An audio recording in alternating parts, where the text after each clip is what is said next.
आशा करता हूँ बच्चे आप सभी अच्छे होंगे। मेरा नाम है हृदय कुमार वर्मा और मैं आपका स्वागत करता हूँ अपने चैनल एच एस क्लासेस 2 पर। तो जैसा कि पता है आपको कि सरकार द्वारा ऑनलाइन क्लासेस की व्यवस्था चालू हो गई है। तो मैं आपको आज इंटर का एक इम्पॉर्टेंट टॉपिक जो चैप्टर पहला है विद्युत आवेश से, आज हम पढ़ेंगे कूलाम के जो कूलाम का नियम है उसकी उत्पत्ति कैसे हुई और कूलाम का नियम हमको बताता क्या है। ठीक है, तो उससे पहले हम कुछ समझ लेते हैं कि आवेश होता क्या है। ठीक है, आवेश हम कहते किसे हैं और आवेश का मतलब क्या होता है। अगर किसी किसी वस्तु में आवेश का गुण है तो हमको कैसे पता चलेगा कि वस्तु वह आवेशित है अथवा निरावेशित है। तो इसके लिए हम आपको बता रहे हैं कि यदि कोई वस्तु अगर आवेशित होता है तो उसका एक जो सबसे इम्पोर्टेंट गुण होता है वे कागज़ के छोटे छोटे टुकड़ों को अपनी ओर आकर्षित करने लगता है। ठीक है, कागज़ के छोटे छोटे टुकड़ों को अपनी ओर क्या करने लगता है, आकर्षित करने लगता है। ठीक है, तो अगर ऐसा होता है तो हम कह सकते हैं कि वस्तु आवेशित है। ठीक है, तो अगर आवेश को हम डिफाइन कैसे कर सकते हैं, तो आवेश को डिफाइन करने के लिए बस ये समझिए कि किसी आवेश जो होता है किसी वस्तु का एक गुण होता है जिसके कारण वस्तु छोटी छोटी वस्तुओं को अपनी ओर आकर्षित करने लगता है। ठीक है, आवेश उत्पन्न क्यों होता है, तो इसके लिए जो परमाणु मॉडल है उसको समझना बहुत जरूरी होता है कि आखिर आवेश उत्पन्न होने का कारण क्या है, कैसे कोई वस्तु आवेशित होता है। ठीक है, तो परमाणु मॉडल से हम इसको समझ सकते हैं। मान लीजिए आपके पास ये दो गोले हैं। ठीक है, दो गोले हैं किसी वस्तु के, ये किसी वस्तु के दो गोले हैं।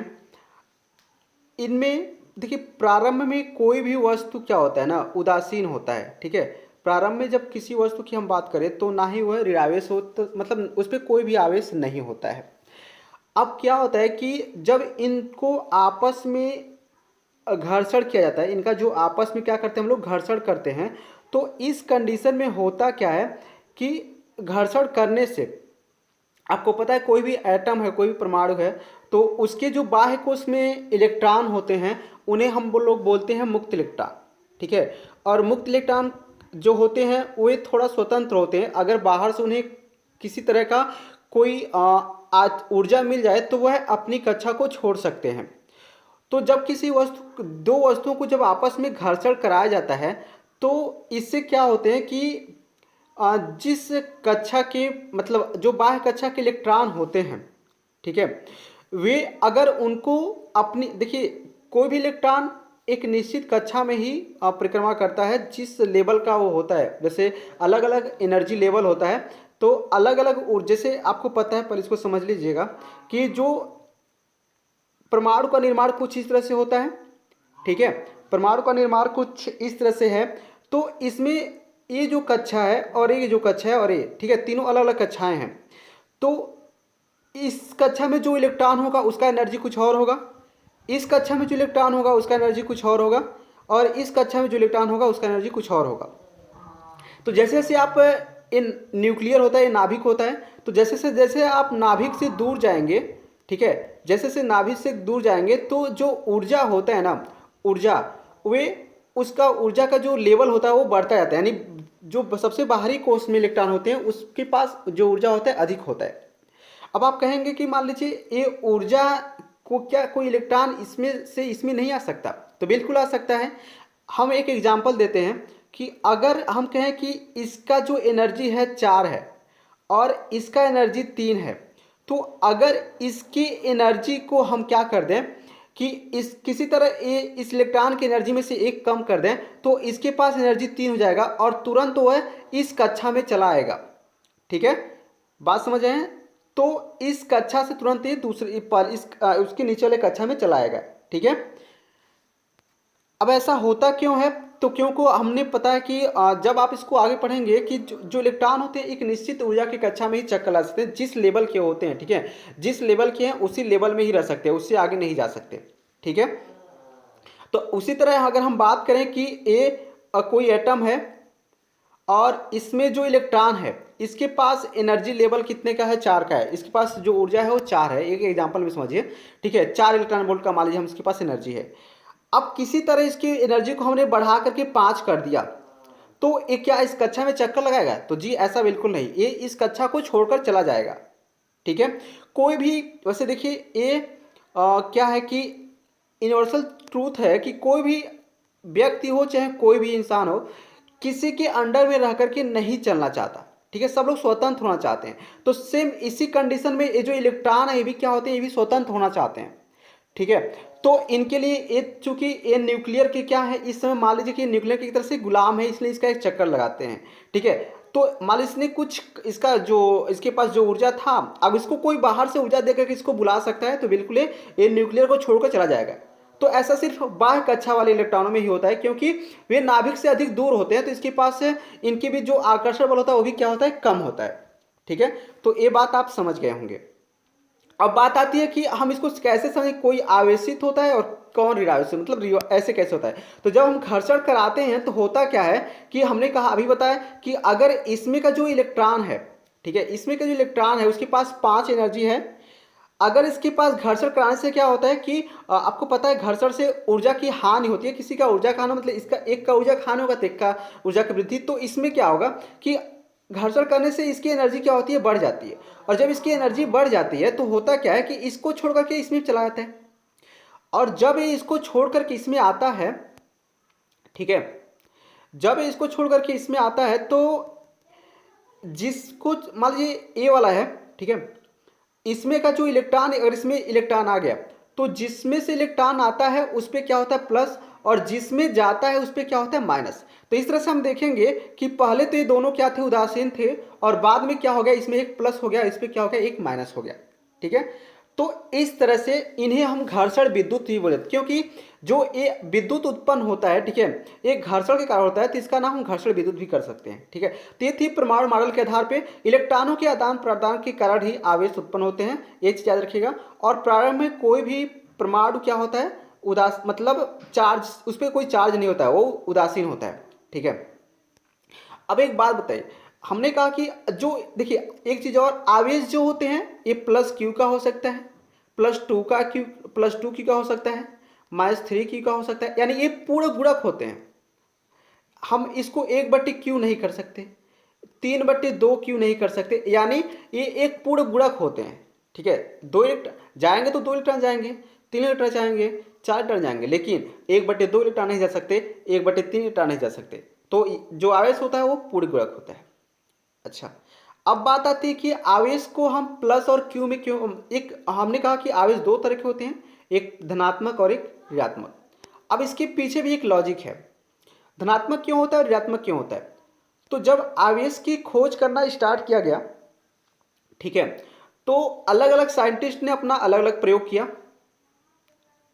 एक ने क्या किया, एक ने सिंपली एक छड़ लिया प्लास्टिक का, ठीक है, ये प्लास्टिक का एक छड़ है, याद रखिएगा, और ये एबोनाइट का छड़ है, ये एबोनाइट का छड़ है, प्लास्टिक का छड़ है और एबोनाइट का छड़ है।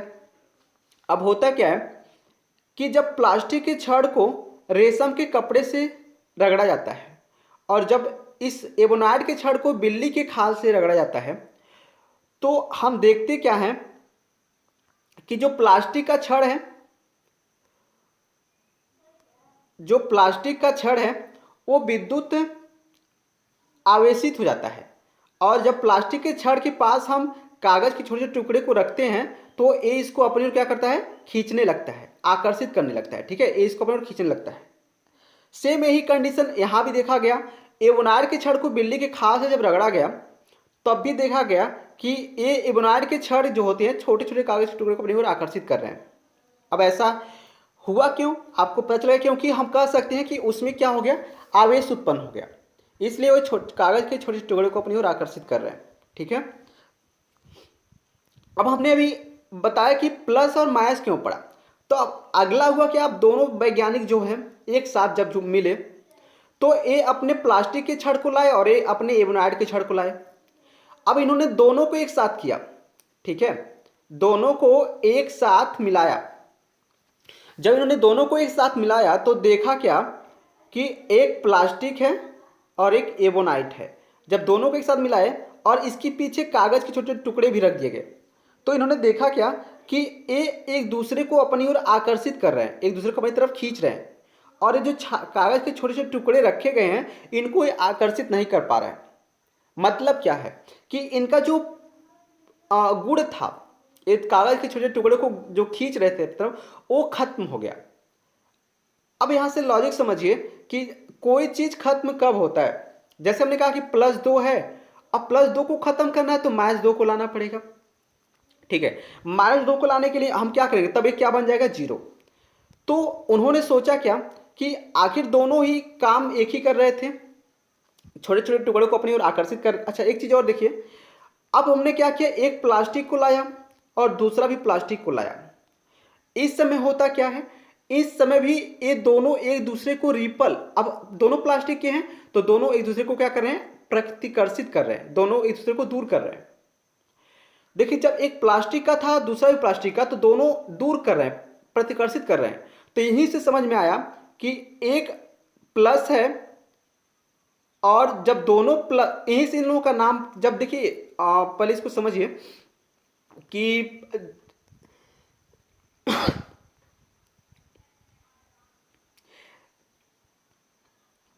जब दोनों प्लास्टिक प्लास्टिक था, वैसे उदासीन हो गया है, कागज के छोटे टुकड़ों को अपने आकर्षित नहीं कर पा रहे, तो वहीं से दोनों लोगों ने ऐसा, अब संभव तब है एक प्लस होगा एक माइनस होगा, तो वहीं से इन्होंने क्या किया, एक को क्या कर दिया, प्लस आवेश नाम दे दिया और एक को धनावेश नाम दे दिया। तो यहीं से धनावेश और ऋणावेश की उत्पत्ति हुई। ठीक है, और भी देखा गया तो जब प्लास्टिक और प्लास्टिक के छड़ों को एक साथ लाया गया तो इनके बीच क्या हो रहा था, प्रतिकर्षण हो रहा था।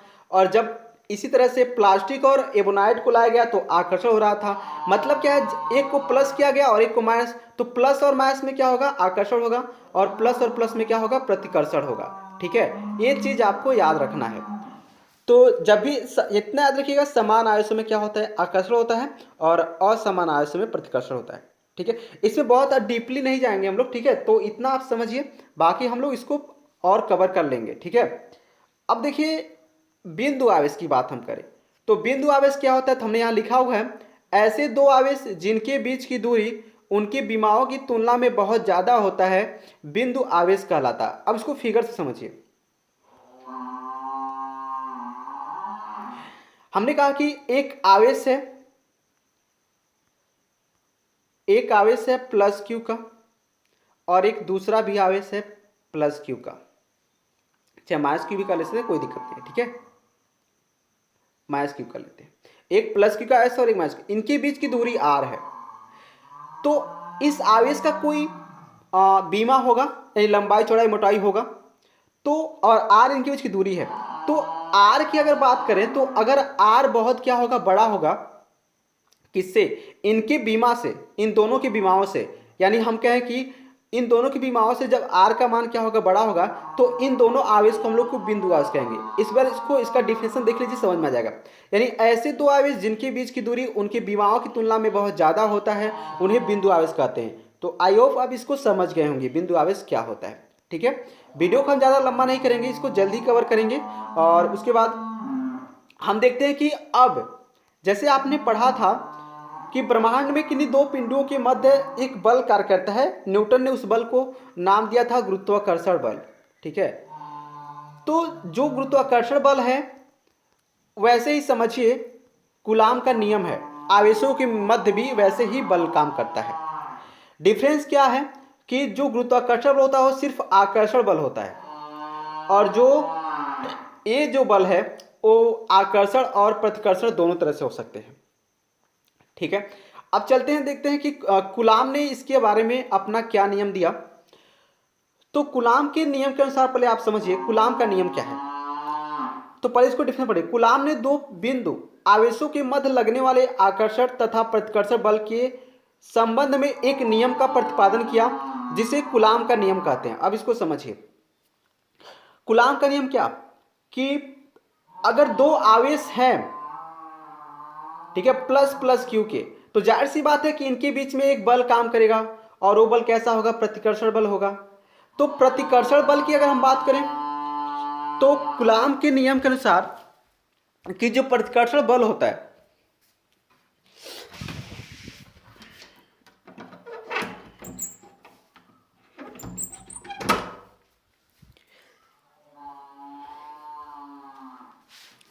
सॉरी फ्रेंड, तो कूलाम ने जो दो बिंदु आवेशों के मध्य लगने वाले आकर्षण तथा प्रतिकर्षण बल के संबंध में एक नियम प्रतिपादित किया जिसे कूलाम का नियम कहते हैं।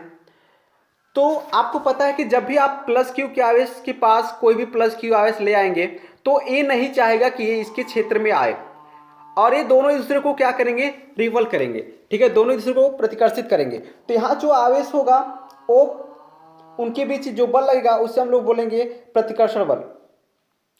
अब इसी को वो प्रतिकर्षण बल कितना होता है ये तो हम लोग समझ गए कि बल काम करेगा, लेकिन बल कितना होगा, ठीक है, बल का मान कितना होगा, इसी को ज्ञात करने के लिए कूलाम ने एक नियम का प्रतिपादन किया। ठीक है, इतनी सी बात समझ गए कि कूलाम ने बस यही जानना चाहा कि इनके बीच कितना बल लग रहा है, और उसी बल को ज्ञात करने के लिए उन्होंने क्या किया, एक नियम का प्रतिपादन किया। ठीक है, उससे ही कूलाम के नियम को हम जानते हैं। अब देखिए वो नियम क्या है। तो कूलाम के नियम की जो व्युत्पत्ति है, यदि आपके पास दो बिंदु आवेश प्लस क्यू तथा माइनस क्यू हो, तो हमने कहा कि एक आपके पास प्लस क्यू और एक आपका दोनों प्लस, एक प्लस ये देखिए इसको Q1 कर लेते हैं, एक Q2, ठीक है, और इनके बीच की दूरी R है। तो आपको पता है इनके बीच एक बल काम करेगा, तो उसी बल को ज्ञात करने के लिए कूलाम ने दो स्टेटमेंट दिए। ठीक है, उन्होंने क्या क्या कहा इसको समझिए। कूलाम ने कहा कि इनके बीच अगर लगने वाला बल F है तो जो F होगा वो क्या होगा, प्रोपोर्शनल होगा इन दोनों आवेशों के गुणनफल के, यानी F proportional Q1 into Q2। देखिए हमने यहां लिखा होगा, ठीक है, F प्रोपोर्शनल क्या है, Q1 इंटू, ये दूसरा स्टेटमेंट था, आवेशों के परिणाम के गुणनफल के क्या होगा, अनुक्रमानुपाती होगा, यानी जो लगने वाला बल होगा। ठीक है, दोनों आवेशों के मध्य जो लगने वाला बल होगा उनके आवेशों के गुणनफल के क्या होगा, अनुक्रमानुपाती होगा। मतलब क्या है, F proportional Q1 into Q2। ठीक है, ये समीकरण नंबर 2 हमने यहां लिया हुआ है। अब समीकरण नंबर 1 देखिए, इनके बीच की दूरी के वर्ग के क्या होगा, व्युत्क्रमानुपाती होगा। अभी हमने बताया कि अगर बीच की दूरी क्या है, एक Q प्लस Q1 है, A प्लस Q2 है, तो बीच की दूरी क्या है, R है, तो इनके बीच की दूरी के वर्ग के क्या होगा, व्युत्क्रमानुपाती होगा। ठीक है, तो इतनी सी बात आप समझ गए होंगे। अब देखिए, तो ये आपका दूसरा नियम। अब देखिए यहाँ थोड़ा लॉजिकली समझिए कि आपको जाहिर सी बात है कि जितना दूर जाएंगे ना, जितना दूर जाएंगे, ठीक है, व्युत्क्रमानुपात में होता है उल्टा, जैसे जैसे आप दूर जाएंगे बल का मान वैसे से क्या हो जाएगा, कम होता जाएगा। ठीक है, और जितने ही परिणाम ज्यादा परिणाम के आवेश लेंगे बल का मान उतना ही क्या होगा, ज्यादा होगा। ठीक है, तो ये बात आपको समझ में आ गया। अब समीकरण 1 और समीकरण 2 को जब हम एक साथ लिखेंगे तो क्या लिखेंगे, F प्रोपोर्शनल Q1 बटे Q2 बटे R स्क्वायर। ठीक है, F प्रोपोर्शनल Q1 बटे Q2 बटे R स्क्वायर। तो ये सिंपली आप इसको समझ सकते हैं। अब देखिए आगे, जब हम प्रोपोर्शनल के साइन को हटाते हैं तो आपको पता है कि उसके साथ हम एक कांस्टेंट जोड़ते हैं, यानी एक नियतांक लगा देते हैं।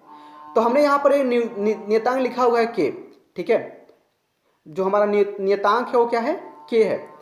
अब यहाँ K क्या है, तो यहाँ हमने लिखा हुआ है जहाँ K एक समानुपातिक नियतांक होता है जो माध्यम पर निर्भर करता है, और सिर्फ माध्यम पे नहीं, आपने जो मात्रक लिया है मापन के, मतलब मापन की प्रकृति पर निर्भर करेगा। ठीक है, आप किस में माप रहे हैं, या साई मात्रक है या सीजीएस मात्रक है, यानी उस पर डिपेंड करेगा। ठीक है, तो इसका मान दो चीजों पे डिपेंड करता है, एक माध्यम की प्रकृति पे, माध्यम पर। अब माध्यम का मतलब समझिए, आपने इसको कहाँ रखा हुआ है, तेल आवेशों को कहाँ रखा गया है, तेल में रखा गया है, मोम में रखा गया है, वायु में रखा गया है, निर्वात में रखा गया है, तो ये इसके माध्यम हुए। ठीक है, तो इस पे निर्भर करेगा K का मान। ठीक है, अब देखिए, अगर हमने आवेश को रखा हुआ है कहां पर, वायु तथा निर्वात में। ठीक है, जब आवेश निर्वात तथा वायु में हो तब क्या होता है, तब K का मान जो होता है 1/4 पाई एप्सिलॉन नॉट होता है, और इक्वल टू, अगर हम इसकी मान, इस पूरे की बात की, इसका पूरा मान की बात करें 1/4 पाई एप्सिलॉन नॉट का, तो ए होता है 9 गुणे 10⁹ न्यूटन न्यूटन मीटर स्क्वायर पर कूलाम। ए होता है के का मान, ठीक है। याद रखिएगा सिर्फ किसमें, वायु तथा निर्वात के लिए ए वैल्यू है, ठीक है, अन्य माध्यम के लिए नहीं है। तो अब चाहे तो इससे हम यहां से एक इक्वेशन को कैसे लिख सकते हैं, एफ के को हटा देंगे, के को लिख सकते हैं 9 गुणे 10⁹ और एक Q1 Q2/r²। यहां से हम के का मान, एफ का मान इतना रख सकते हैं। एक इसमें जब ए वायु जो माध्यम हो वायु तथा निर्वात हो, ठीक है। तो आई होप ये आपको समझ में आ गया होगा। अब देखिए जब माध्यम आप क्या करेंगे, चेंज करेंगे, यानी जब वायु तथा निर्वात के अलावा कोई अन्य माध्यम आप लेंगे तब क्या होगा, ठीक है। तो जब अन्य माध्यम होगा, ठीक है, जब क्या होगा, अन्य माध्यम होगा, तो उस समय जो के का मान होगा, उस समय जो के का मान होगा वो, यानी उस समय जो फार्मूला आपका बन जाएगा वो क्या बन जाएगा, एफ बराबर 1/4 पाई एप्सिलॉन नॉट के इंटू Q1 Q2 क्या r²। मतलब यहां देखिए एक और हमने एक नियतांक लगा दिया हुआ है के, ठीक है। अब इस के का मतलब क्या है, तो इस के का मतलब है जहां के एक बीमाहीन राशि, इसकी कोई बीमा नहीं होती है, जिसे माध्यम का परावैद्युतांक कहते हैं, ठीक है। एक क्या, इसे क्या कहते हैं, माध्यम का परावैद्युतांक कहते हैं। के क्या होता है, माध्यम का परावैद्युतांक होता है, ठीक है। अब के का मान देखिए, के का मान धातु के लिए क्या होता है, इन्फिनाइट होता है। कुचालक के लिए क्या होता है, सॉरी, के का मान जो होता है धातु के लिए अनंत होता है, और कुचालक के लिए यानी एक से अधिक। जो कुचालक होते हैं, आपको पता है धातु क्या होते हैं, चालक होते हैं, और जो कुचालक होते हैं वो सिर्फ अधातु होते हैं। तो अधातुओं के लिए क्या होता है, एक से अधिक होता है, और धातुओं के लिए क्या होता है, अनंत होता है, एक के का मान होता है, ठीक है। यहां पर एक चीज हमने और लिखा हुआ है एप्सिलॉन नॉट। तो आप इसका मान क्या करेंगे, इसका मान कितना होता है, तो आप इसका मान लिखा चाहे तो लिख सकते हैं 8.85 गुणे 10⁻⁻12। अगर मात्रा की बात करें तो मात्रा क्या हो जाएगा, कूलाम, कूलाम का स्क्वायर और पर न्यूटन मीटर स्क्वायर, ए इसका मात्रक हो जाएगा, ठीक है। तो आप इसे याद रख सकते हैं, ठीक है। तो आई होप आप इसको समझ गए होंगे, और अगर आपको समझ नहीं आते और फिर से इसको रिवाइज कर लीजिए। हमें पूर्ण यकीन है कि आप इसको अच्छी तरह से समझ जाएंगे। और अगर आपको वीडियो अच्छा लगता है तो प्लीज़ इसको अपने दोस्तों के साथ शेयर कर दीजिए, ठीक है। चलिए, तो आशा है आपको ये वीडियो पसंद आया होगा। अगर आपको ये वीडियो पसंद आता है तो एक बार इसको शेयर कर दीजिएगा, और तब तक के लिए हम लोग जल्द मिलेंगे अगले नेक्स्ट वीडियो में।